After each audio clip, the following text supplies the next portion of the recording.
actually, I want to thank everyone. We had an awesome cast and crew, most everyone local. So please, City of Erie, big round of applause.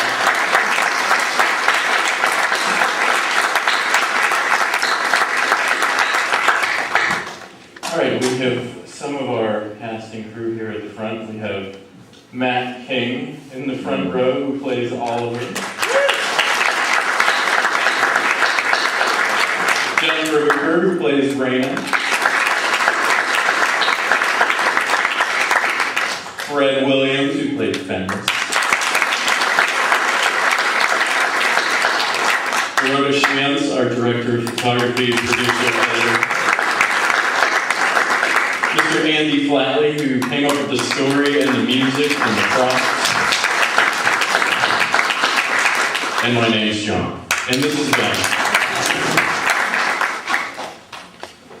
Hi, thank you. We'll be leading the Q&A tonight, and the first question is for Andy, actually. Andy, in a recent Erie Reader article by Alex Beeler, you said you came up with a story for There Are No Goodbyes in the summer of 2009. What spark led to the creation of that story? Well, I'd like to say there was more of a story behind it, but I worked with John on Honey Camp, which is a short film that he put out in, yeah, thanks for that, John, in 2004, and then on Schism, which came out in 2008. Yep. And I just wanted to work on another project with him, so I just kept hurling ideas at him until eventually one stuck. I mean, that's about it, right, John? It's a big story. Very nice. Well, John, as a filmmaker, you probably get peppered with ideas all the time. Like Andy was slamming you with ideas there. So what stood out about There Are No Goodbyes and what made that a project that you wanted to work on? I do hear a lot of ideas. And actually, I guess I should say we're looking for scripts now. Not so much ideas, because it takes a long time to write. So if anyone has a script, please get a hold of us, because we want to work again. I would say that, besides the romance and wanting to do something different that way for us, I like to make stories about things that challenge me or make me think, and purpose, destiny, free will, things of that nature are obviously very interesting topics of discussion. So, and then a way to roll, our hometown into that and kind of tell a whole social commentary on America today, or how we feel America today. So, yeah, it was great story. I hope you loved it. Interesting. Well, Dorota, you served as the film's director of photography. Speaking of hometowns, can you tell us a bit about how you captured Erie as a character in the film? We did exactly how main character said in cafeteria, but Erie is beautiful or pretty or creepy. So we try to show you from the side, and then also a couple of samples of when Erie is more like cafeteria, French cafeteria, so it's also like some sign of good coming to the town. Bernard's restaurant and then Presqu'Isle. Excellent. To the actors, Matthew, initially Oliver seems to be a guy overcome by apathy, so much so that all he wants to do is hang out with older people he calls friends. How similar would you say you and Oliver are, and how did you prepare for this role? Well, you can ask these guys actually. I'm nothing like my character in the film at all.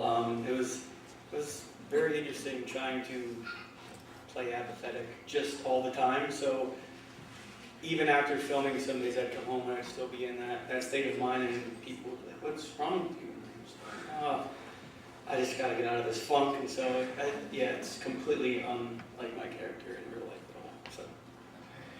Awesome. Frederick, I had read somewhere you originally had auditioned for Jimmy, Oliver's neighbor, but ended up landing the role of Fenris, obviously a huge character in this movie. How did it make you feel, and how did you develop such an ominous presence for that role? It's a big question. Yeah, it was nice of you asked it that question, but yeah, originally I had auditioned for, I went to the audition to be the neighbor. And John saw it otherwise to pull me in, try to make the Fenris character. Now, I was aware of the Fenris character, you know, because there was parts of the script that I had reviewed before I went to the audition. The Fenris character was a very powerful character, but I, you know, being new at this, I'd never acted before, so I didn't think that I really could do that character. So I felt comfortable with the Jimmy part, but John came out and he's looking around and he says, come here, come in. I didn't know he was the director, so I went in and we did it, and I guess he must have saw something that I didn't see, but I liked the character. It was hard to do in the beginning, but when I had time to do it, John and I had spoke on one occasion, and I felt that Fenris is this way. And since he was a part of a bigger thing, bigger than all of us, a global network, as he called it,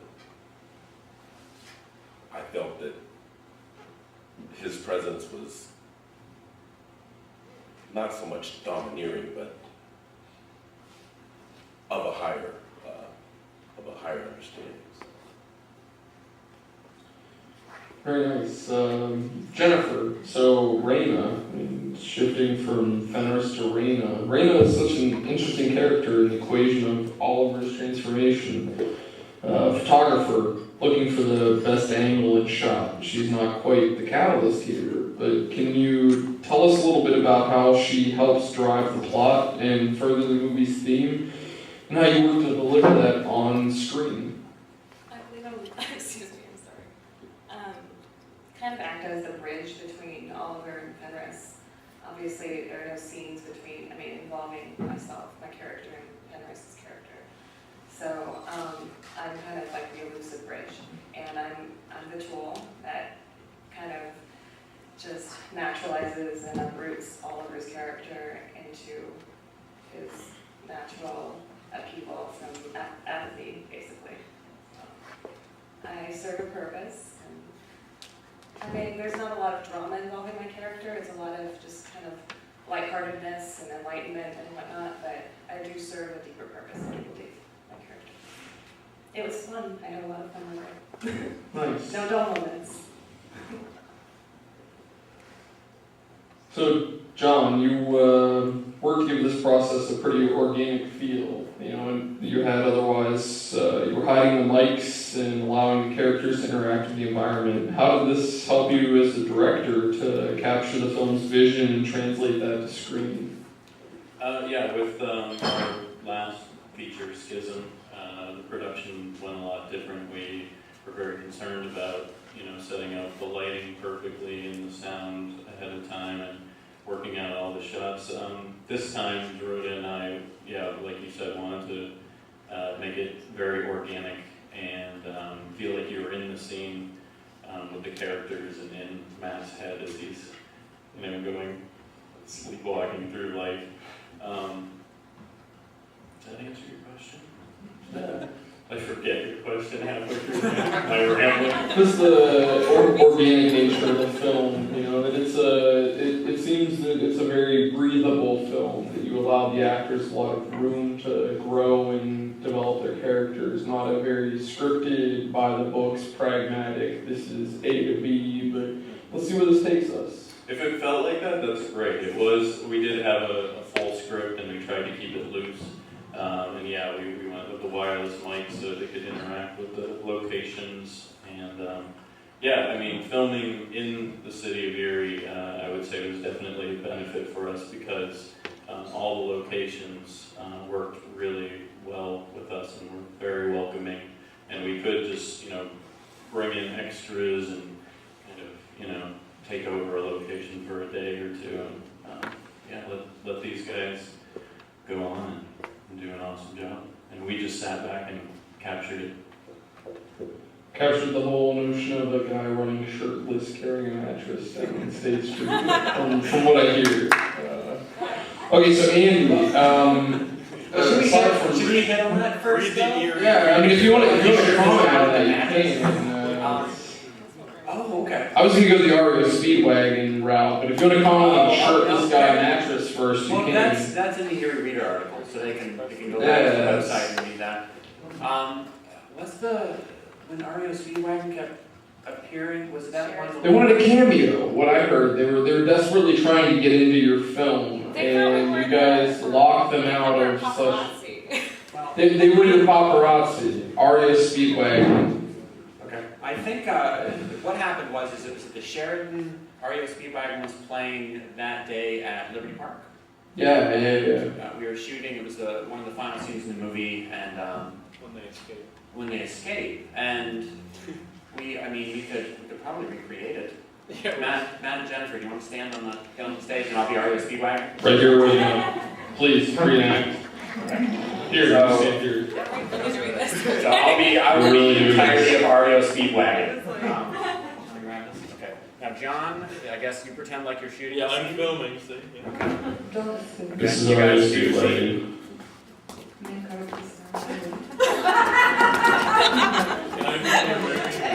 Yeah. They literally kept sitting. Hello, babies. Wherever we would do the shot, they would just scooch over and then move over. So luckily, the guy who set up the show was a friend of ours, so we said, can we wrangle REO Speedwagon from the hell out of the shot? They were deeply offended. I guess while Ben's texting, if anyone has a question in the audience, raise your hand, shout out. We're here for you. What did you guys think? Any questions? I have plenty more if you're shy, but please, mine are bad.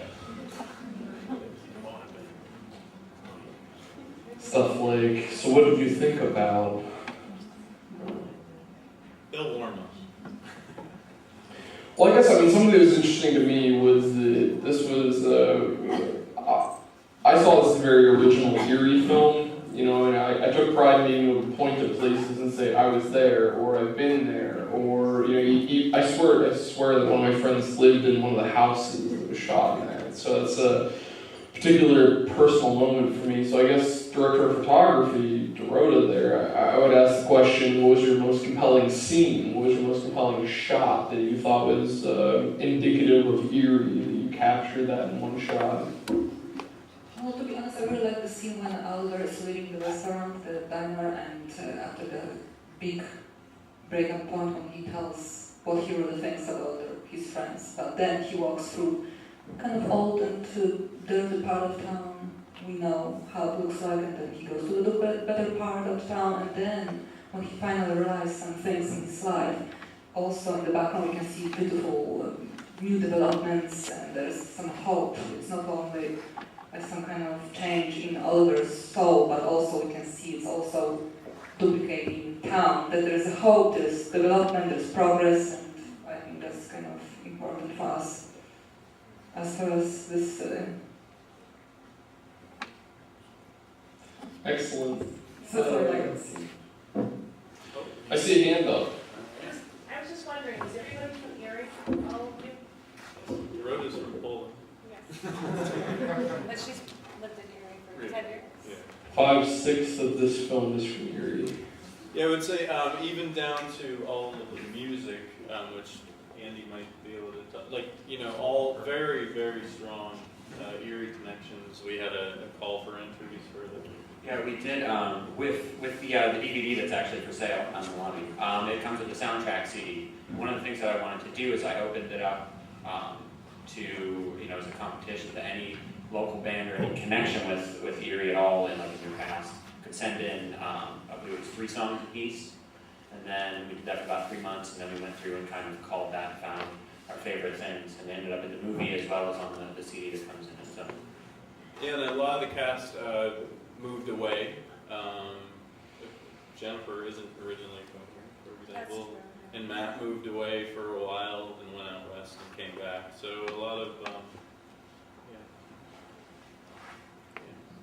Hey, where are you from? But we're all Here. living in Erie right now, That's- so yes. that's all that matters. We love Erie. Love Erie. Absolutely.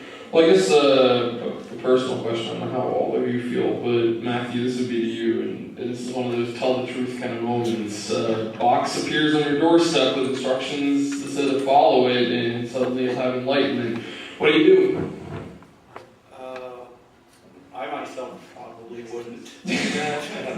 But, I mean, the character, he didn't really have anything going on in his life. He was, like John said, he was sleepwalking through life. So I guess if I didn't really have much going on, I didn't have a lot of friends, and I was all alone all the time, I guess it would be intriguing to find out. But myself living the life I'm living right now, probably not. Interesting. I don't know what What about I'll you? do. If a box showed up on my door, I'd probably move. New address. Heck out of there, especially when it's a Norwegian god of change and such. But okay, Jennifer. Enough about me and more about Jennifer. Compared to the timid, shy Oliver, Raina has such a commanding presence on the screen, filling most of the shots with great bouts of energy. Was this for you an exhilarating or draining performance? It was pretty natural. It really was. I mean, me myself, I can go either way. I can go high and low, and I can hover in between, but usually I'm high or low. And that doesn't sound weird, but anyway, it was a very magical experience. It really was. It was fun and happy, and as a reverse to his experience, Matt's experience, he would go home feeling drained and just, like Eeyore, Yeah. I actually went home and I just felt energized. So it was, I guess, comparatively a better experience for me. I mean, just day by day, but no, overall, it's been a wonderful experience. But, yeah. So do you think that was part of John's intention of making it feel a pretty organic process? Exactly. He makes you feel so natural and comfortable that, it was perfect. It really was. And he already knew me prior to this. He knew my personality, and I'd already worked with him on his first feature-length film, Schism. Came out in 2008. So he already kind of knew me, kind of groomed me since I was 18 years old. And I was cast in this. I was just approaching the age of 24. I was 23 when I was cast, and so he just he knew me, and he knew what I could do with my range of motion and personality, and I think I really took great pride in the fact that he believed in me and took a chance, and I'm forever indebted. Awesome. So, Frederick, according to at least the cover story in the Erie Reader that I read by Alex Beeler standing back there. You should all look it up. We should all look it up, eriereader.com, Alex Beeler. Don't watch him hide, it's the power of the beard. It seemed initially that, from that story, that Andy and John had envisioned Fenris as a man, a tiny man in a gray suit that nobody noticed, a very subtle personality, somebody that was very non-noticeable. You seemed to reshape that role for them, and you otherwise brought this really big personality to that. It was very commanding. So how do you feel about reshaping their vision of Fenris into the performance that you delivered? Well, it changed, that's for sure, from the beginning. And what I did, I was filmed mostly by myself, and I had to study pretty much by myself. And knowing the backdrop of the movie, I had to make the character, I tried to make the character me and not play the character, if you get a sense of what I'm trying to say. I had to try to make it. There's some people out here that know me, and they know me pretty personally, and I'm really not like that, but I had to make that character me so that it was me. John and Andy, how do you guys feel about it? I mean, here's an actor rewriting your script for you. How do you feel about that? Him taking over a very commanding performance versus a very subtle performance.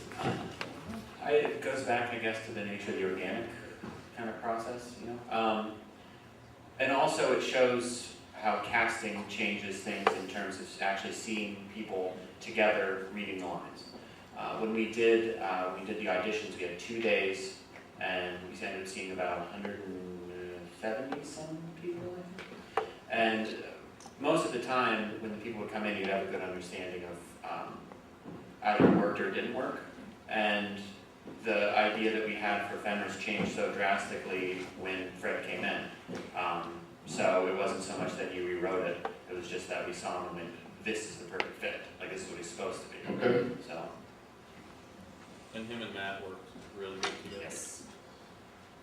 From what I hear, Matt had to work extra long hours and trying to audition other female roles and whatnot. So I guess if there are any other questions at the time, Matt, how was that for you? I mean, you had to read on stage in the Erie Playhouse for a very long time. Was that very enduring? Did you pack enough Gatorade? How did you feel about that? Well, when I first came in for the first audition, I auditioned, and then I was getting ready to leave, and Andy chased me down and said, "Hey, can you stay and read with a bunch of other people? We got no stuff to read." Okay. So I stayed and I read, and then they called me back for the second audition, and I went there, and there was like 50 women and 2 males. And oh, Pretty good ratio. oh boy. So it was a nice long day of fun. Sounds like it. Yes. Was that nerve-wracking for you, Jennifer, to be amongst that many women trying out for the role of Raina, or were you really confident from the beginning that you knew you would end up with this character? It was just, it just felt privileged, I just felt like it was the right place, the right time. It was freezing cold in the audition room. I remember sitting, I had my coat, I was sitting on a piece of cardboard. I was confident, and I had memorized the lines, and I knew that was very key, to showing just confidence in the whole progress, in the whole project, and showing respect. But I didn't know, because I kind of lost touch with John over the years, between Schism and the oncoming of this. I didn't know if he had other actresses that he was recruiting from other cities or states. I had no clue what the climate was like at that point. So, but I had a feeling that I had a good shot. So I did my best to pull my stuff together, and I went and froze my ass off, and it was awesome. It was really fun. I just remember seeing Matt there sitting there, and he just seemed so down and out. He just seemed like Oliver. It was funny. Then coming to get to know him, it's just he's very charismatic, and he's quite the opposite. So it's been a pleasure getting to know all these people personally, and we're always going to be good friends. We're family, and it's beautiful. So. Awesome. Any other questions from the audience? Yes, one in the back. So, what exactly, is there anything specific or what you think is going on with Fenris and this big global organization? What was the point with the scenes in other countries? I wasn't quite... I think that was just to give a sense of camaraderie, a sense of just scope of just the depth of scope. It wasn't just in Erie. It was just to give you perspective, a different perspective, a wider perspective. No, I'm going to hand the mic over. It like a conspiracy, but I knew that wasn't the idea. It all depends on your perspective. You could see it as, I believe, positive or negative, depending on how you fall as far as, fate and destiny, things of this nature. Like Jennifer said, it was to show scope. Erie is a city in Pennsylvania, dueling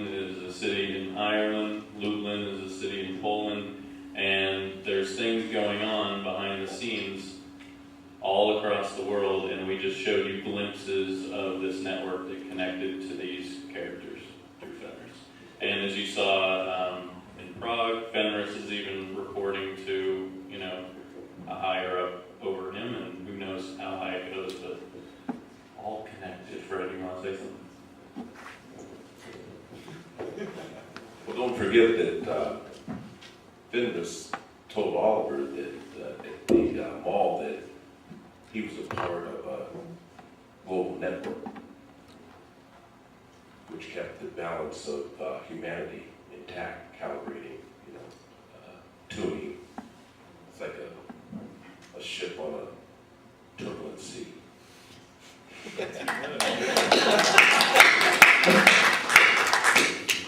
Any other questions? In the back, right? Back, right?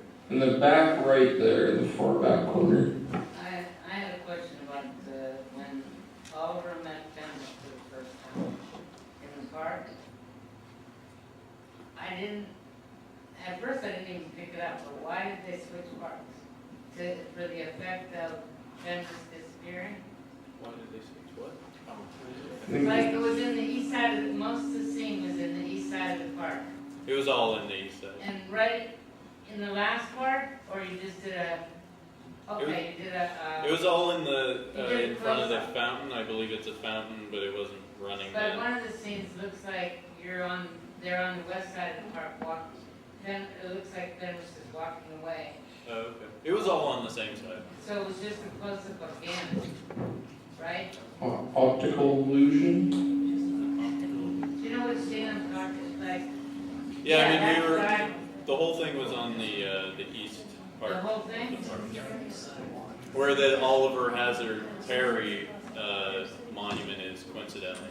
All right, but earlier in the scene, Gannon was in the distance, and then at the end of the scene, when Fenris was disappearing, it looked like it was on the other side of the park. Let's all watch it again. See, I Cue it up. I show it everywhere. I mean, I have been showing it continuously ever since I bought it. That's awesome. Well, thank you.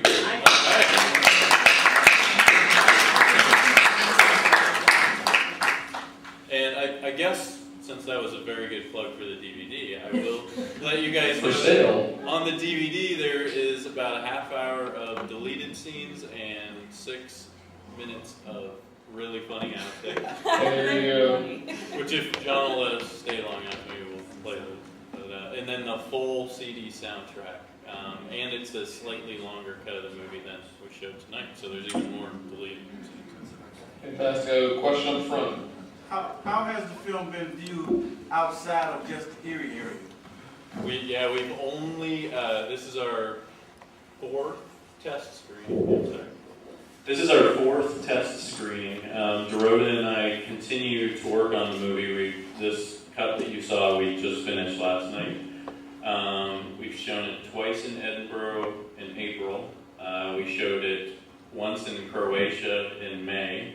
At a film series there because one of the bands on the soundtrack was touring Europe, and it just worked out that they were coming close to a theater, and the theater got a hold of us. So, but it's hard because you know, we got some good press in Croatia, but we haven't had too many comments back to our Facebook page. Which, by the way, everyone should like There Are No Goodbyes on Facebook and go to thereareNogoodbyes.com to follow all future screenings. But this is only our 4th screening. But the people in Croatia, which is really the only other place it's played so far, we're just now sending it out to festivals and film series for consideration, which is a very long and difficult process. So yeah, that's really the only place outside of this region. So we're very interested to see how it plays. But the people that we did hear back from said that they really connected with the characters and the main points of, you know, purpose and destiny and how their lives are paralleling the city. So hopefully it's a good universal theme that a lot of people can relate to. think there was another question. Well, somebody had mentioned a film festival, and that's what my question was. Is this going to a film festival anywhere? The thing with film festivals, not to give you, a big rant about film festivals, but a lot of film festivals nowadays, they consider an independent movie one made for $20 million that, Tom Cruise or Tom Hanks or somebody stars in. So we have that kind of against us. The whole climate is kind of changing. We're looking at a lot of different things. We might do our own kind of grassroots, take it on the road and just show it anywhere we can. So, and you guys really, really can help us with that. If you know anyone that runs a festival or a film series or an art museum anywhere in the world, we will take our movie there and show it, and maybe even travel with it to the location. So we're submitting to festivals. You pay money, you send your movie in, they get, like Sundance gets 8,000 movies and they pick 80. So that's the situation. So we're kind of, working on all that, and hopefully, the film stands on its own and we get it in front of a lot of people's eyes, because that's what we want. Get these guys out here so they can get some work. Absolutely. John, I really appreciate the sounds and the images you captured, because I live near there on the lower west side, and it's good to see an Erie winter. You say, oh yeah, you hear the sound of the shoveling of the snow. Right. That's great. Sirens, there's always sirens going on downtown. Yeah.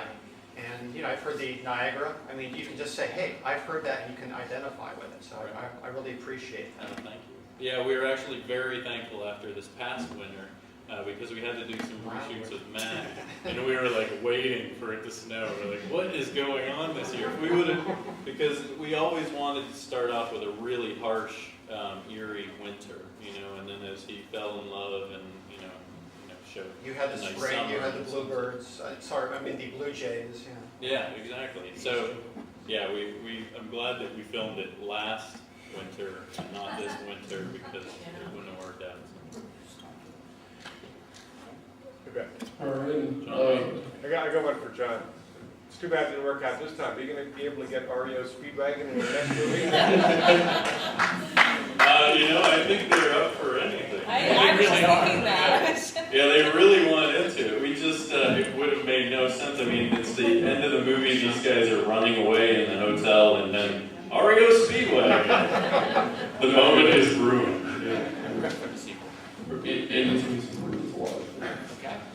Well, guys, thank you so much. Thank you, Ben and the Erie Readers.